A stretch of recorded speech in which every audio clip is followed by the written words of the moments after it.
Hi, everybody. This is Tommy Lasorda. Listen to the Sandlot, the best thing that could happen to you.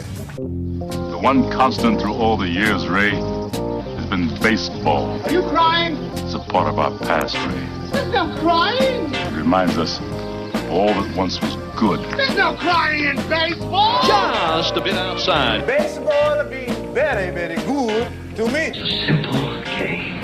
You throw the ball, you hit the ball, you catch the ball. Personally, I think we got holes on that. The Sandlot Radio Network is on the air.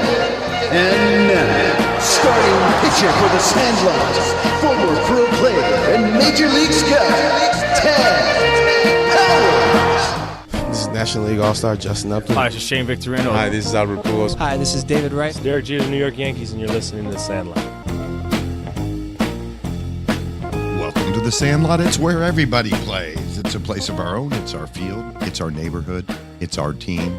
It's our home. The Sandlot is presented by the Sandlot Radio Network and sponsored by Terramar Collective, Econoware, South Bay Credit Union, Max Graphics LA, and Grit Sports Collective. The Sandlot returns for its 12th season and second on our new home, Fox Sports Radio, 610 AM and 106.7 FM. Also streamed live on 610foxsports.com. We look forward to bringing you the childhood Sandlot stories from the biggest names in baseball, including players, coaches, scouts, front office personnel, and even media, as they reflect on their road to the big leagues. Last week's Sandlot featured former Major League pitcher Mike Myers. No, not Mike Myers that played my cousin Austin Powers, Dr. Evil, and Fat Bastard. This is the situational left-handed pitching specialist that is now with the Major League Baseball Players Association. On this week's show, we have a former Major League pitcher who played shortstop for the University of New Orleans in the College World Series. He made it to the big leagues with the Cubs as a pitcher. He's now an agent for Major League players, Jimmy Bollinger. We also have a rising star in the game. He just won the MVP of the Cape Cod League. He played at Marshall last year, and this year he's at the University of Arkansas. We have Maika Niu. We're going to start off with Who's Hot and Who's Not, featuring Jimmy Bollinger, now a Major League player agent.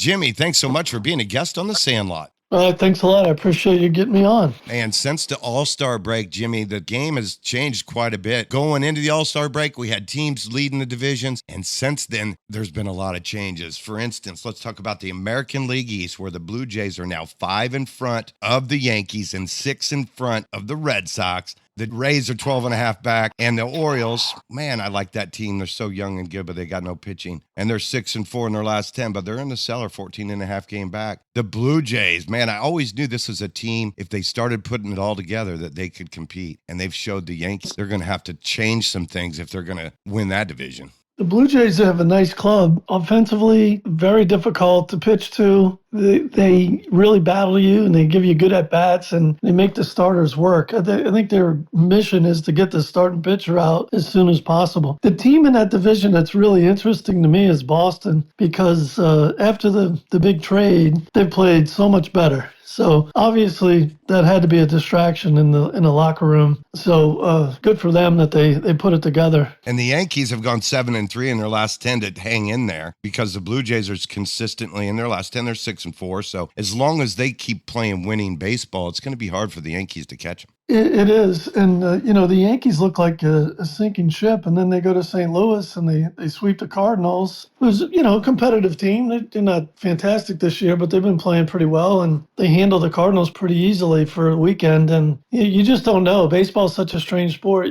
Teams get hot and cold, and it's a long season, as you know. You played it quite a bit. And it's just difficult to be, hot all year long, or, play at a 600 clip all year long. There's always your dips and your peaks and valleys as you will. But it's just difficult to do.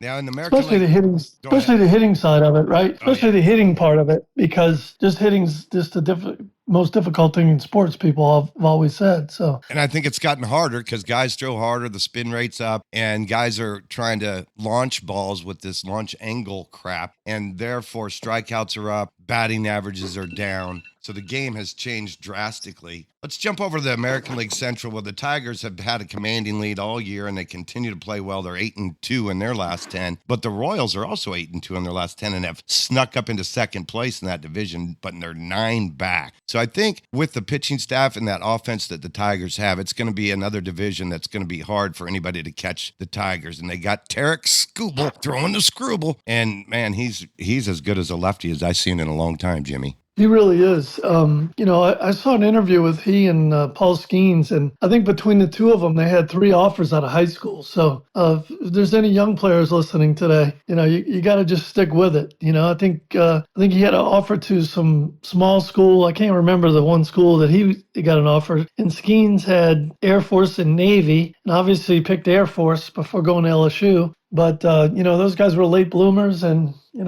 I was probably a late bloomer, and there's plenty more like that. And so, you just got to stick with it. And regarding their play, obviously after the All-Star break and just before the All-Star break, they were pretty cold. And now they seem to have righted the ship and put things back together. And every 5 days when school was out there, they got a real good chance to win. But I didn't realize the Royals have gotten that hot and moved into second place, 4 games over 500. But, they're probably looking at a wild card. I mean, I don't think they're looking at Detroit. I think they'd like to sneak in as a wild card. If they could win the division, that would be remarkable at this point. But, a lot of times the wild card teams playing, meaningful games toward the end of the year have that extra grit down the stretch and do pretty well in the playoffs. We've had some wild card teams win the World Series a few times. So it gives you a little extra juice, I guess. Jimmy, in the American League West, the Astros are maintaining a 1.5 game lead over the Mariners, and both of them in their last 10 are 4-6. So neither one of them's playing very well. And the Rangers have tanked. They're 2-8 in their last 10, which surprises me because I think they're a better team than that. But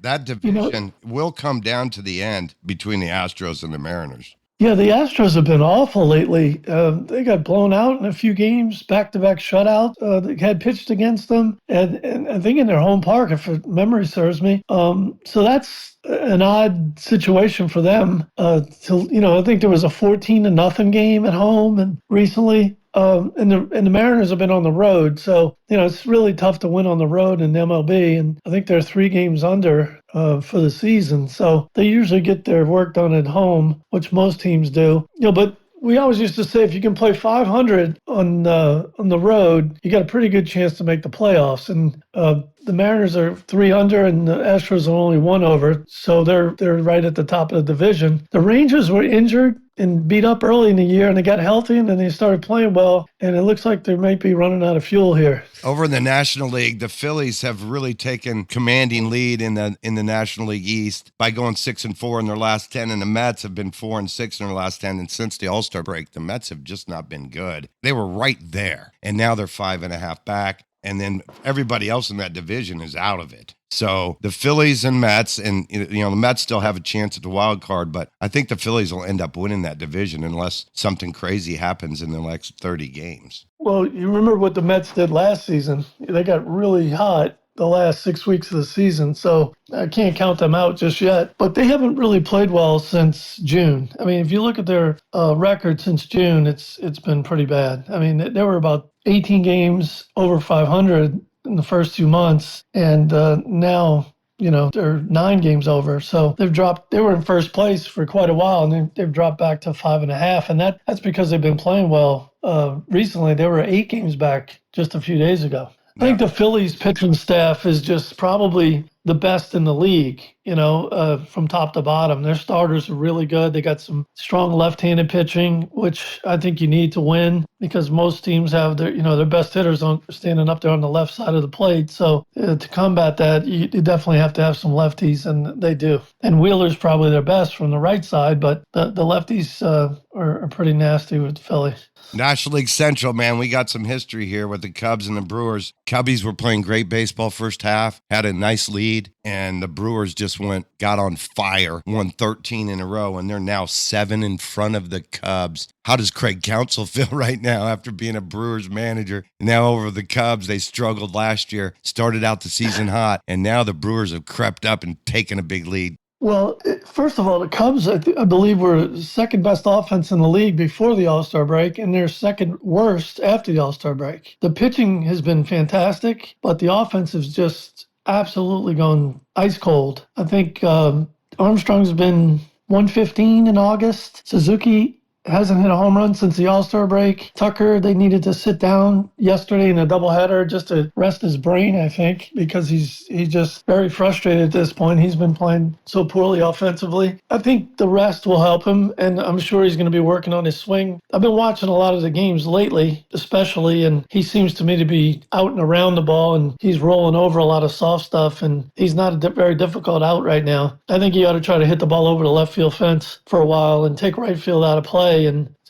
simplify it for a bit until he gets more comfortable again. The Brewers, I watched them, the last couple of days against the Cubs, and they have a really unique approach. They don't swing the bat early. They make the pitcher throw a lot of pitches. They're taking 3 and 1 a lot of times with runners in scoring position just to try to, it appears to me they're just trying to get the pitcher's pitch count up and get the starter out of the game as soon as possible.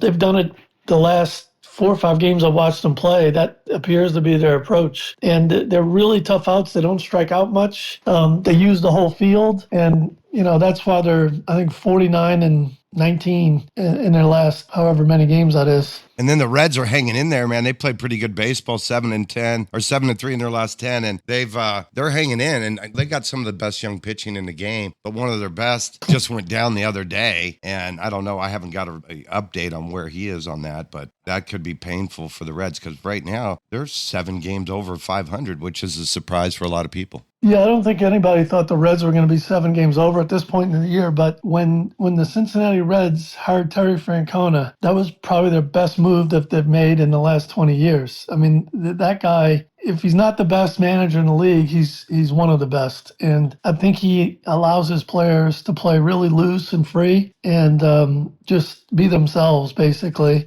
It's nice to have a guy like that that's got your back and understands the game real well as a leader of your club. So I'm a big Terry Francona fan. I actually played golf with him one time at Orange Tree in Arizona years ago. I think he shot even par. Well, one birdie and 1 bogey. He's one of my favorites too, and he just does it with such a calm demeanor. And he's a player's manager. The guys that have played for him love him. Yeah, every single one of them. Yeah, no doubt. National League West, man, this division is nuts because we got the Dodgers who all year long look like they're going to run away with that division, and then they started playing not well. They've had so many injuries, and they're still, after getting swept by the Angels and the Padres playing really well, we went into that Padres series at a tie, and luckily the Dodgers played good baseball at home against the Padres, and now they're 2 up. But, man, that's a division that's going to come down to the wire between those 2 teams. Well, how about baseball for you? You got the Dodgers get swept not only the 3-game series recently with the Angels, but for the season, 0-7 against the Angels. And the Padres playing well. And then you think going into the Dodgers-Padres series that the Padres have the upper hand, and the Dodgers pretty much handled them. So as soon as the Padres get in first place, it feels like they can't handle success, and then the Dodgers put it on them pretty good. So that's one of my favorite rivalries to watch now. There's so many good players on the field when those 2 teams play. It's much-watched TV, I think. We got the Giants who made some moves at the deadline, and they went and got Rafi. And for me, I thought that was really going to help them, but they're 2-8 in their last 10, and they're 11 back and not looking very good. They're 4 under. Buster Posey, I love him at the helm there, but some of the stuff is not panning out. Yeah, I think they're probably looking forward to next year already. I don't see that club playing consistent enough baseball to make the playoffs. I think Buster's going to do a great job there. I think, they're going to get back to their championship type ways, but I don't think it's going to be this year. And then our poor Rockies might set some kind of record for losses this year. They got 90 already. They're 6-4 in their last 10, though. So that's a hot streak. Yeah, they've actually played better, recently, but obviously they got a long way to go at 36-90. Well, that was Jimmy Bollinger for Who's Hot and Who's Not. We're going to take a quick break. Don't go away. We have more from Jimmy when we return.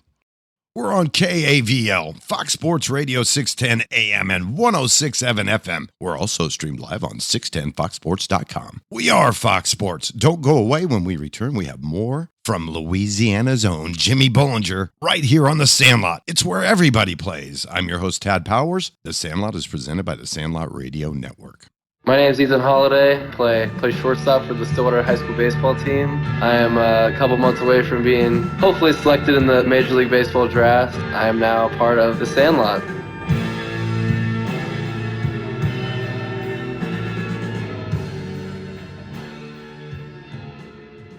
I'm Phil Brassington, former Australian representative, former player for the Kansas City Royals, longtime minor leaguer and world traveller in the baseball world, and I listen to the Sandlot.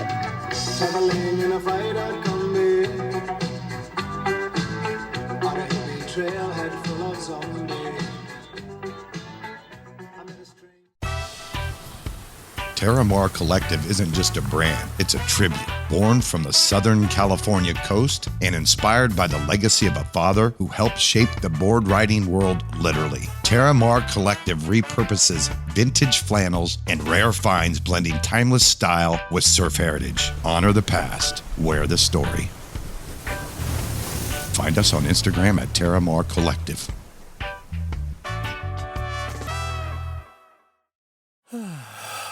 The heat was unbearable. My AC was striking out and my house felt like a summer game with no shade. Then I called EconoAir. What a game changer. They knocked the heat out of the park and now I'm comfortable year round. Give EconoAir a call today at 714-333-0130. That's 714-333-0130. Sandlot listeners mention the show for an exclusive discount on maintenance or repair with EconoAir. With so many banking options out there, why choose South Bay Credit Union? As a nonprofit credit union, they're here to serve you, not shareholders. That means they're able to provide better rates, fewer fees, and more valuable benefits to empower their members to live better and do better. You want to master your money? South Bay Credit Union puts you in control of your money with everyday banking solutions. From checking accounts to home mortgages, credit cards to auto loans, their members have access to the tools they need to achieve their financial goals now and in the future. Looking for printed apparel for your school, business, sports team, or company event? Max Graphics LA is your solution. Go to maxgraphicsla.com today and check out our options. We offer screen printing, embroidery, and more on clothes from major suppliers. Our graphic designers can help you with your logo or design. We also offer custom online retail shops where we take care of all orders and fulfillment. Visit our website at maxgraphicsla.com or call 310-595-1195 today to get started. Hi, everybody. This is Rick Mundy, former Major League player, former All-Star, and now broadcaster with the Los Angeles Dodgers. You're tuned in exactly where you need to be. It's Sandlot, and it's baseball. Talking baseball, the man and Bobby Fella, the Scooter, the Barber, and the Duke. They knew them all from Boston to Dubuque. Especially Shohei, Mookie, and the Judge. Welcome back to the Sandlot. It's where everybody plays. We're on Fox Sports 610 AM and 106.7 FM. Also streamed live on 610foxsports.com. Right now we have Jimmy Bollinger's Louisiana Sandlot story. We're back with former Major Leaguer Jimmy Bollinger. Jimmy, thanks so much for sticking around on the Sandlot. Oh, my pleasure. Thanks for having me once again. Grew up in New Orleans. And let's talk about Sandlot Days, because we're the same age. And, man, back in our childhood days, running around the neighborhood, finding a game to play in, creating a game on this lot and another one on that lot was kind of what we did to develop skills. We got our 20 games a year with the team, but then most of the stuff I did was individual or with a bunch of kids in the neighborhood, some Sandlot characters. How about you? Oh, 100%. And we were really fortunate in my neighborhood. We had a group of boys that lived 2 houses down from me. They had three sons. One street behind, they had 5 boys that played ball. So our whole neighborhood was full of boys that are same age. We had a wiffle ball game going in somebody's yard every single day, from sun up to sundown, more times than not. And I always say, I think that's the place where you develop base running skills, playing Sandlot baseball, wiffle ball in the front yard, because you can't simulate base running in practice to make it feel like a big league game or a high school game or a college game, but running the bases and having a feel for what you can do in the bases, and you get numerous reps playing 3, 4, 5 hours a day in the front yard. I think that's where, a lot of times nowadays you don't see that instinctive base running, because how many times do you drive through a neighborhood and see a game in the middle of the street where the kids have to back out of the street, so the cars can pass? We used to do that all the time. Football, baseball, not basketball, obviously, because we're in the driveway, but you don't see that ever anywhere. When I visit New Orleans or where I live in Sarasota, you just don't see it. So It's sad because you're right. You could drive around a small town in middle America or in the South, and there would be games going on in different lots and different groups of kids. And it was, again, how we developed skills and passion for the game. I was in the backyard, and the Cub game would be on the radio, and if something cool happened, we'd stop and listen for a second and get right back into the game. And every venue that we played at, Jim, had a different set of rules, a different set of equipment, different number of kids that were playing, and we always had to be very creative and police that game, modify rules as needed, and it always seemed to work out, and parents didn't even know we were doing it. No, exactly. And my brother used to take it a step further. He used to have a binder with the major league lineups, and you'd have to hit right-handed or left-handed and try to, hit with the same stance as the MLB player. So it got a little technical, but that was also fun, Who were some of the MLB players that you and your bro were trying to imitate out there in the sandlots of New Orleans? Well, it was fun because back then the Dodgers and the Reds were in the same division, and I was a Rose fan and he was a Garvey fan, so they were always vying for the division title. And back then there were no wild cards, so you had to win the division to make the playoff. And we had our little spats and bickering back and forth about the teams as brothers would do, which was a lot of fun. And the rivalry between those teams was pretty strong back then. It doesn't seem proper that they were in the same Western Division back then. Cincinnati's in the middle of the country, but that's the way the alignment was. So they had a lot of good players on those teams too, just like the Padres and the Dodgers series now that you get to watch. I mean, I was looking at the Reds roster today on Facebook, with Rose, Griffey, Morgan, Bench, Perez, Foster, Concepcion, Gullett, Geronimo. I mean, that's a heck of a lineup. I think they were trying to state that was the best lineup ever. And, you could probably argue that. That's why they called them the Big Red Machine. And again, a whole generation, if not two generations of kids grew up trying to play like Charlie Hustle, man. We played that hard. And that's why some of these new rules, Jimmy, bother me, because we were taught to play the game hard with grit. And even when I was with the Cubs as pitchers, we were still learning how to take out that runner at second base to break up a double play. Now you can't even touch them. And you don't see that second baseman or shortstop jumping the runner. And I know as a really awesome middle infielder that was very good defensively, you loved that play, jumping over that runner and making that throw and completing that double play. You know what I can honestly tell you, and I'm not telling you a fish story, I've never got hit at second base, not one time. And I see guys get hit now because the runners don't always abide by the rules, and the middle infielders feel like they have protection from the rules, and they still get hit because they're not, ready to get out of the way. So Utley was probably the reason that the rules are the way they are, because he slid and hit a guy. I can't remember the player's name with the Mets, and that caused a lot of conversation about the rule change. But to me, I don't remember, I don't understand, this is a better word. I don't understand why the middle infielder tried to turn the double play on that particular play, because there was no play at first base. I'll never forget that. Like, I know I got a clock in my head. I'm going to tag the bag and I'm going to get off the bag because I can't throw the guy out any kind of way. So that was a strange play that did cause some rule changes. Yeah, and it's one I don't like, man. It's changed the game in to me, a negative way. And I always say that nowadays, because the players get paid so much money, they're more of an asset, so you got to protect them. You might as well put them out there in bubble wrap, Jimmy.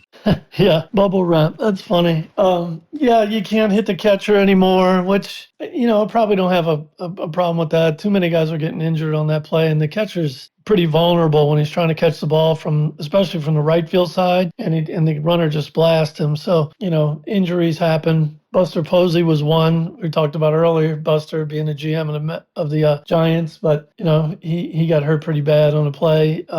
Obviously, Pete Rose hit Ray Fosse, for people who remember that play in the All-Star game. But, yeah, it's a little softer now. The game's a little softer in those regards, but it is what it is. You got to just take it for what it is and roll with it, I guess. Growing up in the sandlots of New Orleans, you get a chance to go play at the University of New Orleans right out of high school. And the very first year you're there, you guys go to the College World Series. And that wasn't overly common within the UNO history. But, man, you got a chance to go to Omaha your very first year playing in college baseball. What was that like?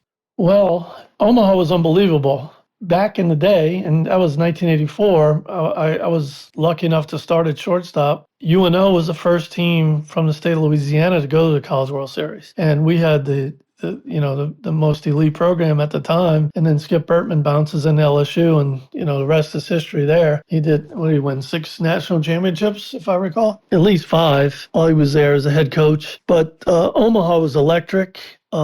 We played the first game of that 1984 series against Texas. Greg Swindell was pitching against us. Wally Whitehurst pitched for us, 2 big leaguers. So, yeah, unbelievable. I actually recall I hit a home run in that game, which was our first runs on the board. It was pretty late in the game. I think we lost 6-3. But, yeah, just great memories, great team, great teammates from that 1984 UNO team.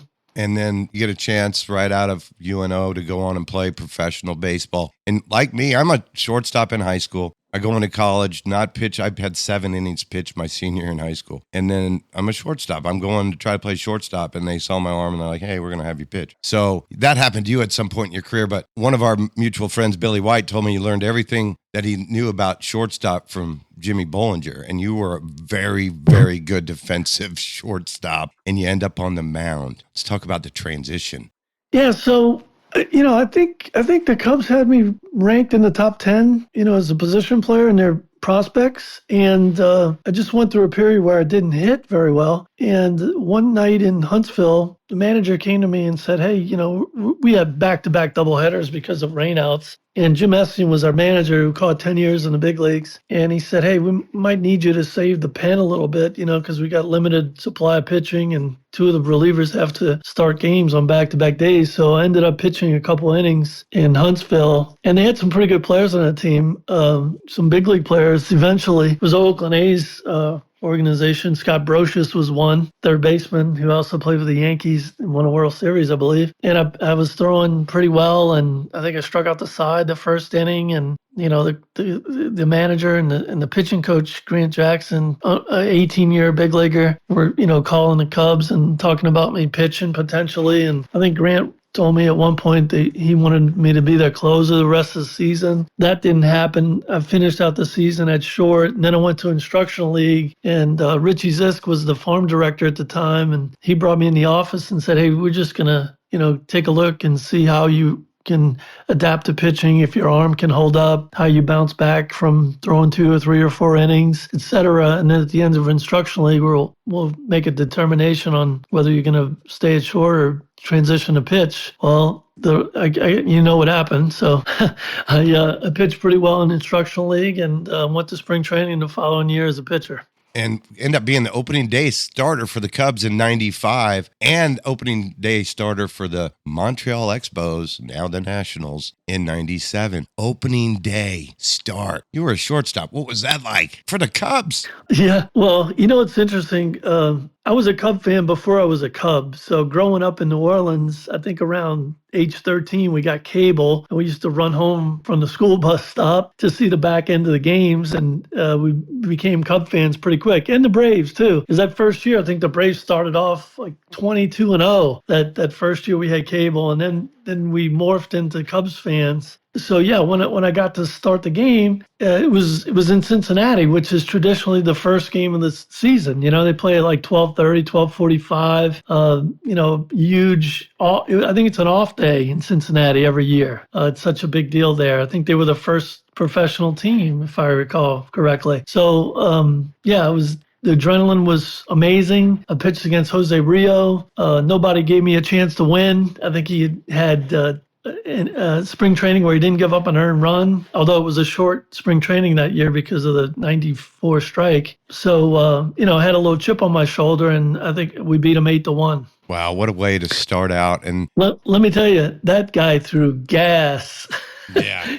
I had to hit 3 times off him. Oh man, he'd be 102 or 3 or 4 right now on the radar guns today. Thanks again to Jimmy Bollinger for being a guest on the Sandlot and to give us a rundown on who's hot and who's not in MLB and sharing his Sandlot story with all of us. We'll have more from Jimmy next week. Don't go away. When we return, we have this summer's Cape Cod League MVP now at the University of Arkansas, Maika Niu. You're You're listening to The Sandlot right here on Fox Sports 610 AM and 106.7 FM. I'm your host, Tad Powers. The Sandlot, it's where everybody plays. The Sandlot is presented by the Sandlot Radio Network. Hey, this is Mike Myers, former left-handed pitcher of the Major League Baseball, played 13 years. Everybody out there, listen to The Sandlot, have a great time, enjoy the summer, and keep on swinging for the fences.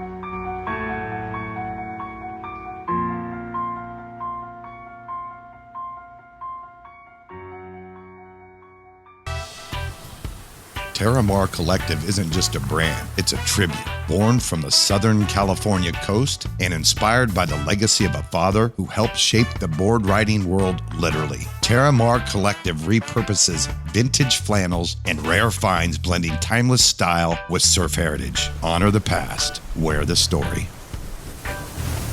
Find us on Instagram at Terramar Collective.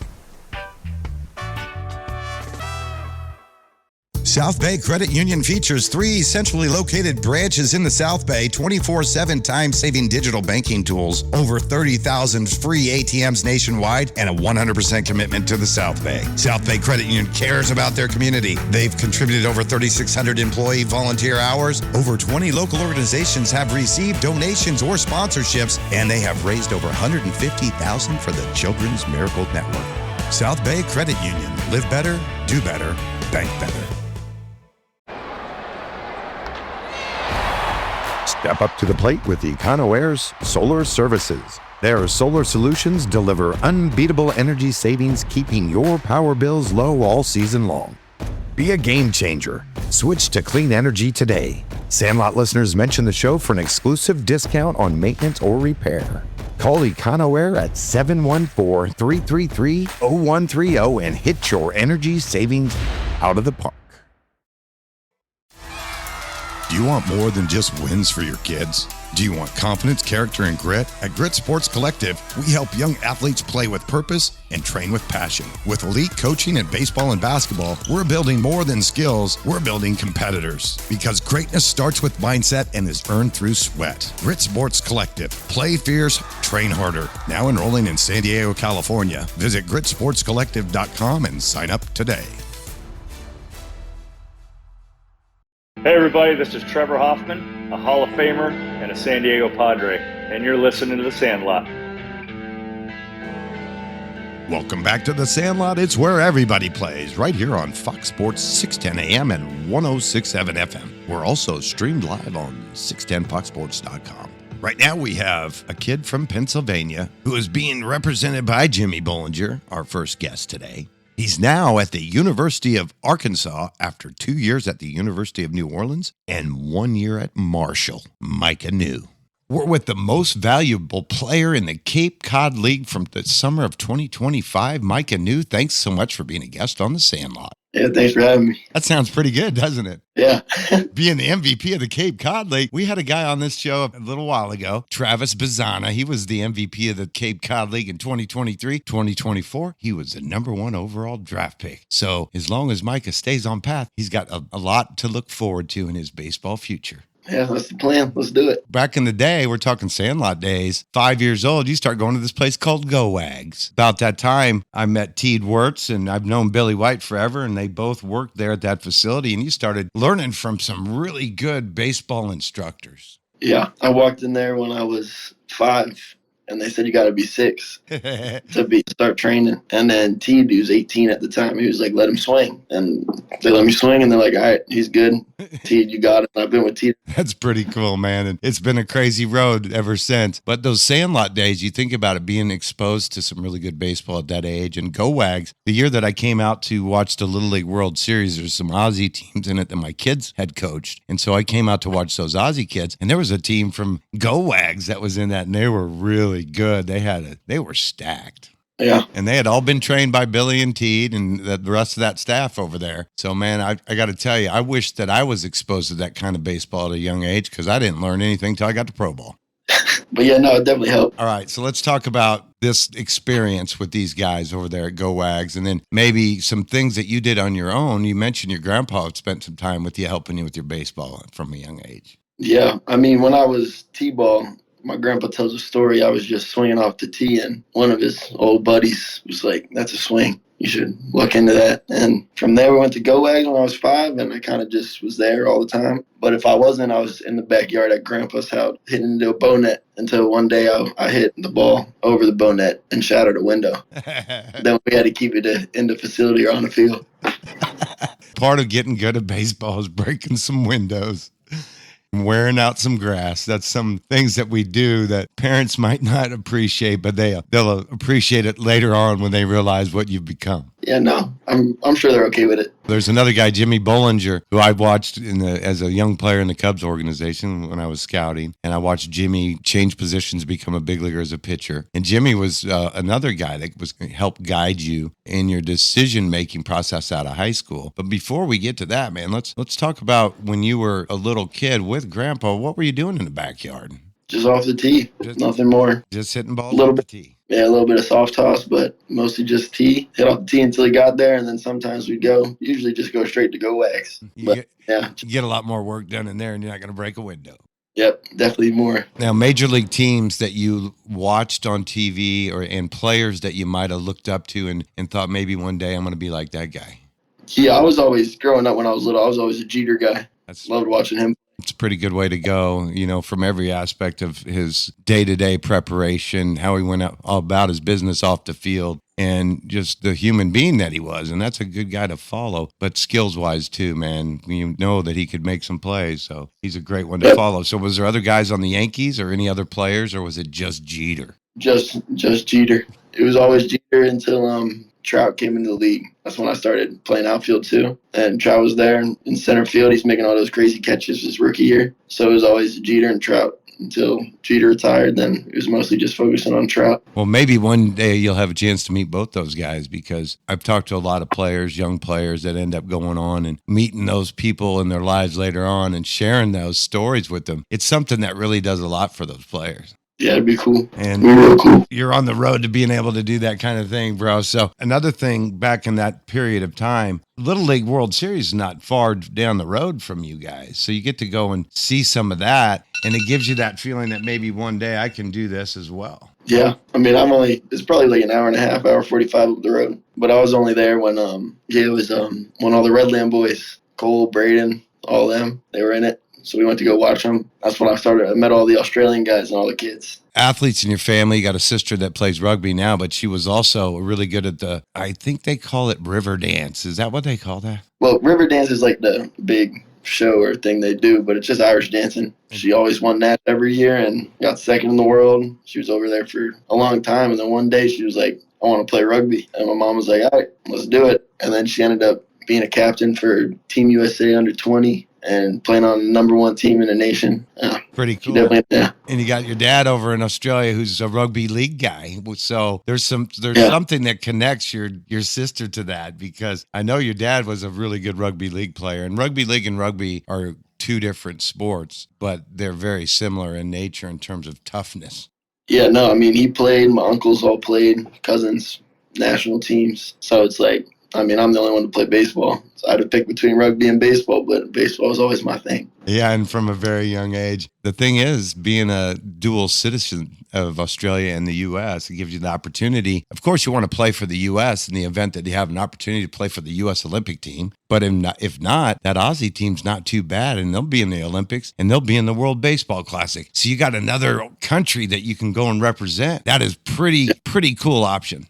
Yeah, definitely. I know. Yeah, I think all my family, even my mom's side, would enjoy seeing me play for the Australian team. Trinity High School is kind of a small school there in Pennsylvania, but you're starting to show your skills, and to the point where a guy like Jimmy sees it and he can make a phone call to the University of New Orleans where he played and get you down there. Coming out of high school, I got to say, it's a tough thing for anybody. And you had COVID happening, back then. And let's talk about what that was like going to New Orleans out of a small school in Pennsylvania. I mean, it's definitely a different scene. Definitely a real different scene. A lot of more people.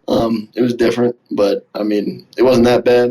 I was playing baseball most of the time, so stayed inside, played baseball. Didn't really think about it too much, but definitely, I think the heat. I had to get used to the heat down there. Yeah, I think that was the different type of heat too, man. That's some humid heat, and the different type of people that you see on a daily basis too. That had to be an adjustment. Yeah, I mean, everybody was cool. I knew there was going to be a bunch of the Cajuns That's what they call them. But they're all cool people. Nothing wrong with them. Great. I had a lot of fun. So. Because of COVID and this new portal thing, you had an opportunity to leave New Orleans and go to a place at Marshall where you're going to be a guy that could then just flourish. Because I saw your numbers at New Orleans; they were solid, but you weren't getting the number of at bats that you'd get if you were to go to a place like Marshall. And there's a time in our career where we really turned the corner, and I think that might have happened for you at Marshall. Yeah, all the coaches that gave me an opportunity to let me do me and shine with a little bit of, guidance from them, but they kind of let me do my own thing and play Maika baseball. And, they helped me, they tweaked little things, and it was definitely a lot of help. And those guys definitely helped me make that next step. To the point where now you can, at University of Arkansas, which just was in the College World Series, have been a powerhouse in NCAA Division I college baseball for quite some time. And they can put a kid in a position to be in the limelight. So when the draft does come around, it's different than being at a place like Marshall. Yeah, definitely a little bit more eyes, but I think that's all part of it. Taking that next step. I mean, this is the closest thing. I think the SEC is the closest thing you can get to AA or Major League Ball with the crowds and everything and the atmosphere. So I thought it was a good decision to, challenge myself again. And I'm pretty sure Van Horn and all the coaching staff, I think they're going to help me do it. And it looks like you might have a position change coming over to Arkansas. Is that right? Yeah, I'll be in the outfield. A little more free. Get to run around. Get to go get it. Center field, too, man. You can really go get it out there and make some plays that show athleticism. And I think that's going to really boost your value because they know you can play infield. And now all of a sudden you're going to go out there and patrol the outfield for a really good program. And if you can do it at the level I think you're going to do it, it just increases your value in the draft. Yeah, I think it was the right move to get me out of the dirt. And I like to fly. So you put me in a place where I can, show that and run around. Like I said, I think that's going to free me up mentally. So I think everything's going to get better as a whole. You mentioned let me fly. Well, you've done that quite a bit too. You're a base stealer. You're a guy that gets on base and runs. And that adds a lot of value no matter what position you're playing. But when you get out there and you steal a lot of bags like you did in the Cape Cod this summer and at Marshall, that just really helps a team have opportunity to score runs. Yeah, definitely. If you can create runs on your own, I think that's a big part of helping a team win, and I want to showcase that a little bit. So we're gonna stick to it. I know Coach Bell gonna get me right. He's gonna help me get faster, stronger. So I'm excited to see what I can do. I'm playing in the Cape this summer. The difference between that league and where you were playing at Marshall, and then also, you're using a wooden bat, so it's a completely different feel coming off the bat. I almost wish that, I know they've done things to the bats that make them so that they're not quite like an aluminum bat, being the -3 and all, but it's certainly not like hitting with wood. So I just wish that all of college baseball would go to wood so that it's not such a big adjustment when you jump back into pro ball. Yeah. I mean, I like swinging a wood bat, but I also like swinging metal. So I don't really think about that as a factor too much. But yeah, I do like swinging a piece of wood for sure. Man, there's nothing like it when you get that center of that ball and get that backspin on a wood bat right there in the sweet spot. Man, there's no feeling like it. It's almost like this effortless thing, and you just know it's time to run. Yeah. Yeah, I definitely like the sound a little bit better. I'll tell you that. MVP of the Cape Cod League 2025 summer. You got to do some good things, and you really did. You hit for a high average, you stole a lot of bases, plus you showed power, which you did at Marshall as well. 15 homers at Marshall, 8 this summer. That's a pretty good combination of spring and summer in the number of bats that you had. You're showing legitimate power, and I think that's what everybody was waiting for. And it just took a little time for you to grow into the body, get stronger, and now you just got to put good at bats together. Yep, I think that's definitely the next step is controlling the zone.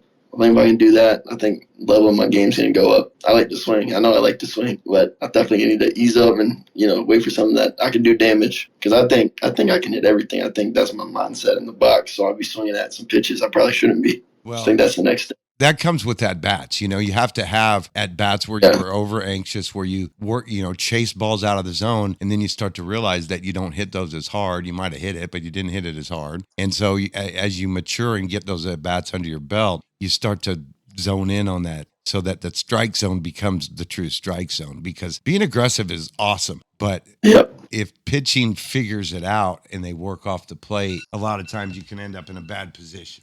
Yep, I think that was the report on me by the end of the summer. Out of the zone, spin them. Well, we're going to have to lay off that stuff. A lot of people don't really know what the NCAA Division I athlete goes through, and the amount of, it's a true job because of the schedule, not just for school, but also for baseball training. But it's also different for D1 because you have a team workout period and then you go into this period of time where it's individuals. Let's talk about this fall format because it's different than just playing games in the spring. Yeah, it's I mean, every school's a little different, but it's mostly consists of lifting a lot, and then I mean, a little lifts and a lot of running and like getting your bodies in tune to play a little fall season for about a month, and that's high intent, and like there's not as much power with lifting and everything. And then then you go back into like an individual thing where you might just be with the outfielders, you might just be with the infielders if you're an infielder, and then you go and that's when you really lift, that's when you really get after it in the weight room. So it's like, coming off of summer, I think we try to keep it a little bit ramped so we can go in there and play while it's still a little warm outside and, you're not cold outside, trying to get an inner squad in. But yeah, it definitely changes from a little, like a month of grinding with at-bats and seeing face and pitching, and then it just goes into you're in the weight room so you can get the biggest, fastest, strongest. So I think that's the format, usually, at least. The last Cape Cod MVP we had on the show was Travis Bazzana from Australia and the University of Oregon. He ended up being the first draft pick in the 2024 MLB draft. We'll have more from this year's Cape Cod MVP Maika Niu when we return, right here on Fox Sports 610 AM and 106.7 FM. Also streamed live on 610foxsports.com. The Sandlot, it's where everybody plays. I'm your host, Tad Powers. The Sandlot is presented by the Sandlot Radio Network. This is Kevin Mesh, former major leaguer, and you are listening to The Sandlot.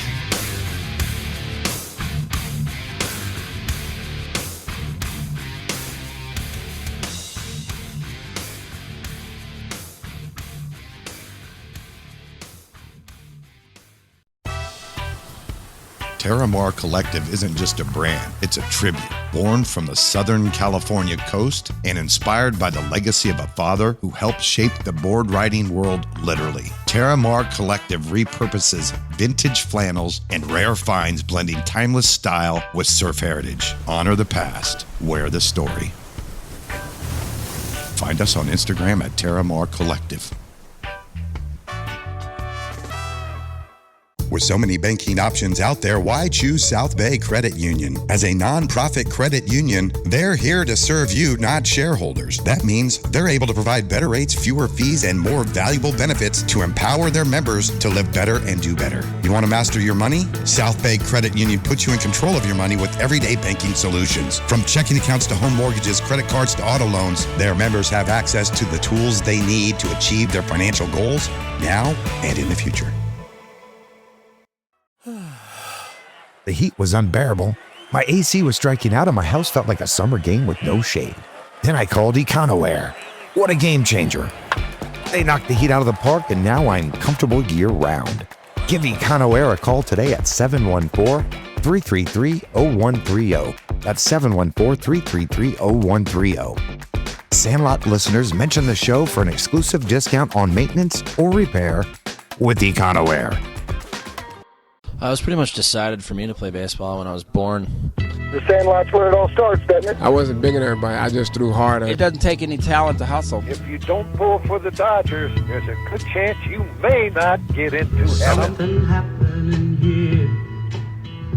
Welcome back to the Sandlot right here on Fox Sports 610 AM and 106.7 FM, KAVL, the Antelope Valley Sports Talk Station. I'm your host, Tad Powers. Now we have more from future star at the University of Arkansas. He's a super utility guy. He's been playing a lot of infield in his life, going to center field. Maika Niu.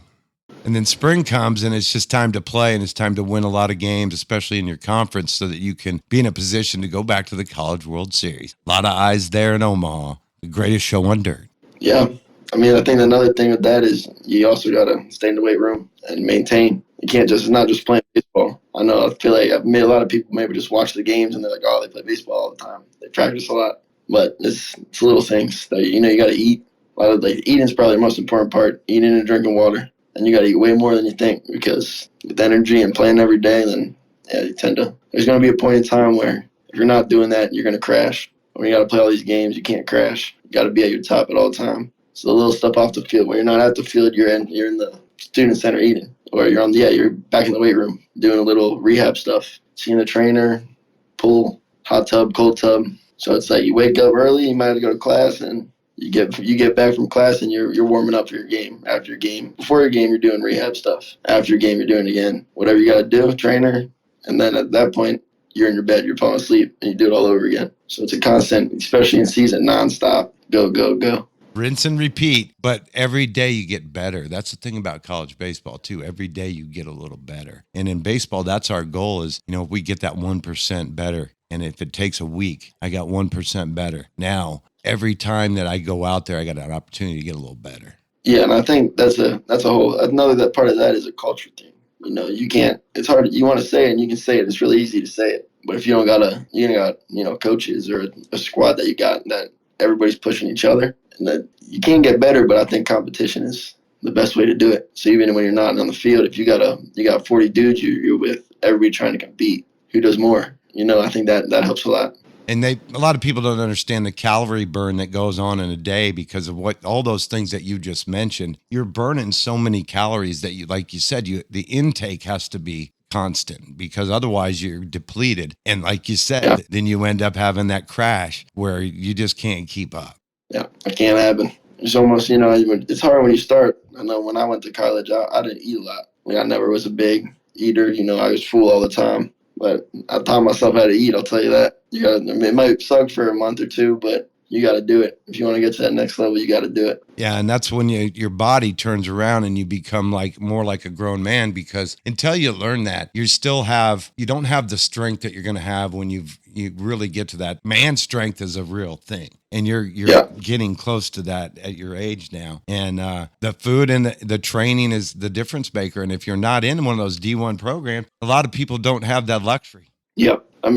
I know I got to get there. I'm still not there. I think I can get a little bigger or a lot bit bigger. I think that's the plan. He's Maika Niu. He started in the Sandlot of Pennsylvania and Go Wags in Pennsylvania, Trinity High School, then on to New Orleans. That's a big step. But then over to Marshall to show what we can do. MVP of the Cape Cod League. Now over to Arkansas, one of the top programs in the country, just came out of a College World Series appearance. And I'm sure for them, the goal every year is to go to that College World Series. So, a team like Marshall, it's a dream to go to the World Series. But at Arkansas, we have to go back. Yeah, we talked about it. It's not so much we must. It's like we get to. And if we do what we do and everybody, buys in, it's not we have to do it. It's going to be it just happens. It's what we do. So it's not like that's what I got from, I've only been here for a couple of days now, but the vibe I got is, they're not even worried about that right now. Everybody's worried about just getting better today. So I think when you buy in like that, I don't think that comes later. Because when it comes down to it, you're in that ninth inning, extra innings even. And it comes down to not even who's better, it's just who wants it. Who wants it a little more, and you got guys that doing it every day nonstop, it's just going to happen. And you're going to find there's some freshmen that walked in here thinking they're the man because they were in their high school. And they're in for a shock, aren't they, Maika? Yeah, I think it definitely, in my college career, every year gets better. I think so. I think everybody, I don't know, a lot of kids have older brothers, and let them know, it's not you're going to be in an awesome facility, this and that, but you got to work. And I think our freshmen, I've seen our freshmen working a lot. So they know their heads are down. They're doing their thing, not letting everybody know that they're good because we know they're good. We know they're great players. And I think that's good. There's a little humility behind everybody and, just grind. At least that's what I got from everybody since I've been here. Well, I'm looking at your T-shirt, and I know that you are grateful, and you play the game with grace, and that's something that's very important. It's one of the tools of being a major league player is running, throwing, fielding, hitting, power hitting are the 5 physical, but make up what's in your head and heart, man, and being grateful and playing the game and having grace in defeat is a big part of it because we fail in the game a lot. It's just a huge part of it. And how you do that is a reflection of the type of player you'll be. Yeah. For me, I was always, the positive mindset, like you said, just like that little extra thing. Like everybody's at the next level, everybody's going to have tools and they're all going to be great. So what sets you apart, I think, is the way you think, act, on and off the field. The little things that no one sees, or like when you walk into a room, like how do people see you? What message did you bring off to them without words, if that makes sense? Like the energy you give off. And I think if you are up here with it, you vibrate up here with energy and all that, I think that's the little next step that some people will get to, some people don't. And that's the difference, I think. It's all in your head and the way you think about how you go about things. He's wise above his years. Maika Niu, we're going to be watching because this is a guy that has continually gotten better and is on his way to being one of the type of guy that's going to go in the draft and make an impact in the major leagues. And I'm going to know before anybody else. Not only that, but this might be one of your first major interviews. So this is just a warm up for you because you're going to have a lot more as time goes forward. I hope so. I hope that's the plan. I might need to do a little bit of work with the whole media training and all that, but we'll get better. He's Maika Niu. He was the MVP of the Cape Cod League this summer, now at Arkansas. Maika, thanks so much for being a guest on the Sandlot. Yeah, thanks for having me. Maika Niu from the Sandlots of Mechanicsburg, Pennsylvania. Go Wags, rack baseball here at Arkansas this year, trying to make it back to the College World Series. And you're listening to the Sandlot. Thanks for listening to the 19th Sandlot Show of the 2025 baseball season. You can listen to the Sandlot every Saturday morning right here on Fox Sports 610 AM and 106.7 FM. Also streamed live on 610foxsports.com. You can catch replays of this year's and past seasons' episodes of the Sandlot on the Sandlot Radio Show SoundCloud page. Be sure to follow us on Instagram at Sandlot Radio Show for video content with the players. We also have links to our YouTube, Facebook, Spotify, and Sirius XM MLB network. Please explore the SandlotRadioNetwork.com website to check out reels and images from our long history of covering everything from the Sandlot to the big leagues. If you're interested in advertising your business on the Sandlot Radio Show, give us a call at 303-350-0655 or send us a message through the website at SandlotRadioNetwork.com. I'd like to thank all of our guests on today's show. We had a former high school, collegiate, and minor league shortstop who went on to be a major league pitcher for 7 years, now a Major League Baseball player agent, Jimmy Bollinger. We had him for Who's Hot and Who's Not, and he told us a little about his Louisiana Sandlot. And we'll have more from Jimmy next week. Be sure to tune in next Saturday at 9 a.m. as we'll have more great guests all season long. The Sandlot is presented by the Sandlot Radio Network and sponsored by Terramar Collective, Econoware, South Bay Credit Union, Max Graphics LA, and Grit Sports Collective. The Sandlot, it's where everybody plays. It's a place of our own. It's our field. It's our neighborhood. It's our team. It's our home. I'm your host, Tad Powers. Damn it! Who typed a question mark on the teleprompter? For the last time, anything you put on that prompter, Burgundy will read. Is this heaven? It's Iowa. Is there a heaven? Oh, yeah. It's the place dreams come true.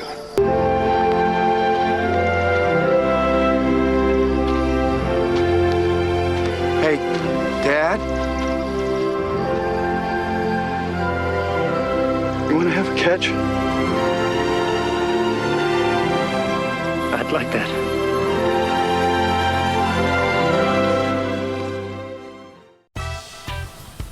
Terramar Collective isn't just a brand, it's a tribute.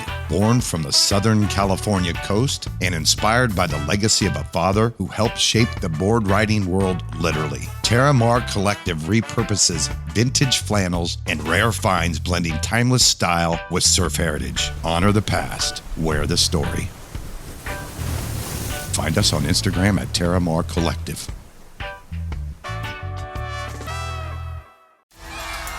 Do you want more than just wins for your kids? Do you want confidence, character, and grit? At Grit Sports Collective, we help young athletes play with purpose and train with passion. With elite coaching in baseball and basketball, we're building more than skills, we're building competitors. Because greatness starts with mindset and is earned through sweat. Grit Sports Collective. Play fierce, train harder. Now enrolling in San Diego, California. Visit gritsportscollective.com and sign up today. Looking for printed apparel for your school, business, sports team, or company event? Max Graphics LA is your solution. Go to maxgraphicsla.com today and check out our options. We offer screen printing, embroidery, and more on clothes from major suppliers.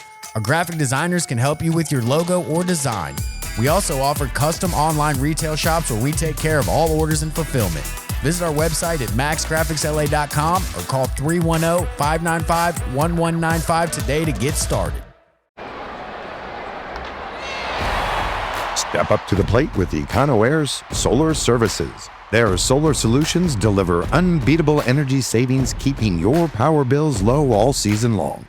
Be a game changer. Switch to clean energy today. Sandlot listeners mention the show for an exclusive discount on maintenance or repair. Call EconoAir at 714-333-0130 and hit your energy savings out of the park.